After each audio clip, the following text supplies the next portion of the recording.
Bonjour à tous et bonjour à toutes et bienvenue pour ce premier épisode de l'histoire en question.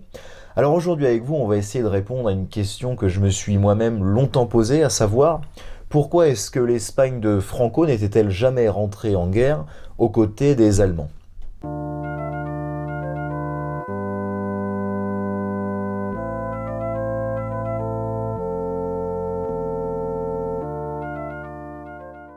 Alors bien entendu, la question est légitime puisqu'on le sait, Franco est assez proche idéologiquement des puissances de l'Axe que sont l'Allemagne nazie et l'Italie fasciste.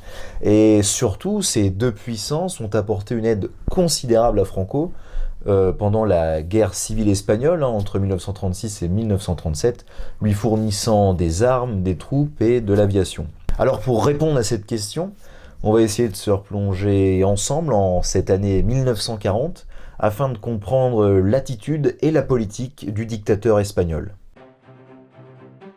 En septembre 1940, alors que la bataille d'Angleterre tourne à l'avantage des Britanniques, Hitler décide de se tourner vers la Méditerranée.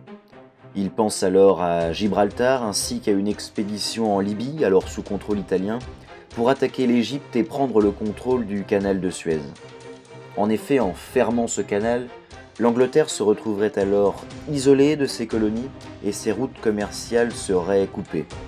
Il va alors se poser la question pour Hitler d'une possible coopération espagnole pour l'attaque de Gibraltar et française afin de permettre l'acheminement de ses troupes jusqu'en Libye.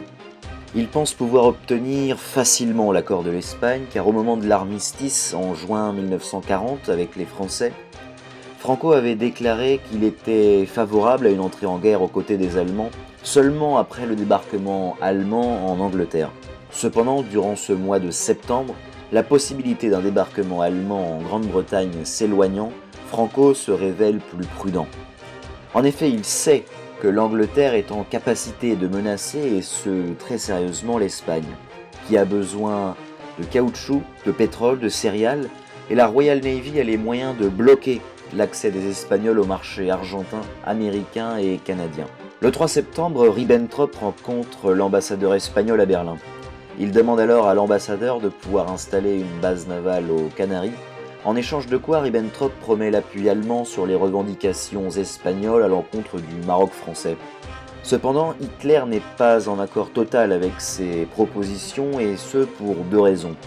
Il avait en effet souhaité imposer à la France un armistice très dur, sans pour autant que celui-ci soit humiliant, pour éviter que le gouvernement français décide de continuer la lutte, en lui assurant par exemple qu'il aurait la possibilité de garder ses colonies.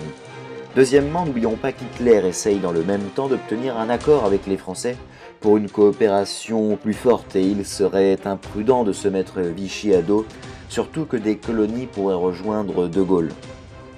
Les deux dictateurs vont alors se retrouver le 23 octobre 1940 en France pour ce qui restera dans l'histoire comme l'entrevue d'Hendaye. À ce moment précis, l'idée d'un débarquement en Grande-Bretagne est totalement enterrée et la première offensive italienne contre l'Égypte est un fiasco. Hitler propose alors à Franco de rejoindre les puissances de l'Axe et d'attaquer Gibraltar, en échange de quoi l'Espagne récupérerait des territoires de l'empire colonial français, comme Oran, le Maroc et même une partie de la Guinée. De son côté, Hitler demande la cession d'une île des Canaries pour y installer une base navale. Franco va alors émettre une proposition en exigeant des contreparties qu'il sait lui-même inacceptables. 100 000 tonnes de blé, la livraison d'artillerie, d'armes, d'avions, de chars, etc. Les deux hommes se séparent alors sans avoir trouvé un accord. À la suite de cette entrevue, les rencontres diplomatiques vont alors se multiplier, tout comme les échecs allemands à attirer dans son giron l'Espagne.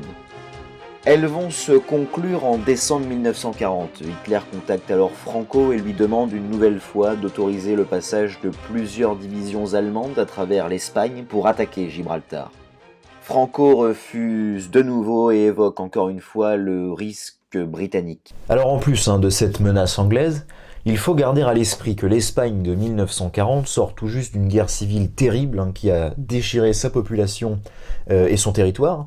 Et donc pour le général Franco, réarmer cette population, c'est aussi réarmer ses ennemis d'hier, c'est-à-dire les républicains, et courir le risque finalement qu'une nouvelle guerre civile vienne embraser son pays. Alors de plus, Franco ne souhaite pas être à la botte des Allemands, il ne veut pas juste être un exécuteur d'ordre dans cette partie de l'Europe. Et puis finalement, Franco n'a aucune confiance en Hitler, il n'a aucune assurance de recevoir les territoires que ce dernier lui a promis, puisque comme on l'a vu, il est en même temps en négociation avec la France de Vichy pour pouvoir faire passer des troupes sur son territoire. Voilà, et c'est fini donc pour ce premier épisode de l'histoire en question. On espère que l'épisode vous aura plu et qu'il vous aura permis d'apprendre des choses. Quant à nous, on vous dit à la prochaine pour un nouvel épisode, et d'ici là, n'oubliez pas qu'une pomme chaque matin éloigne le médecin à condition de bien viser. Salut à tous!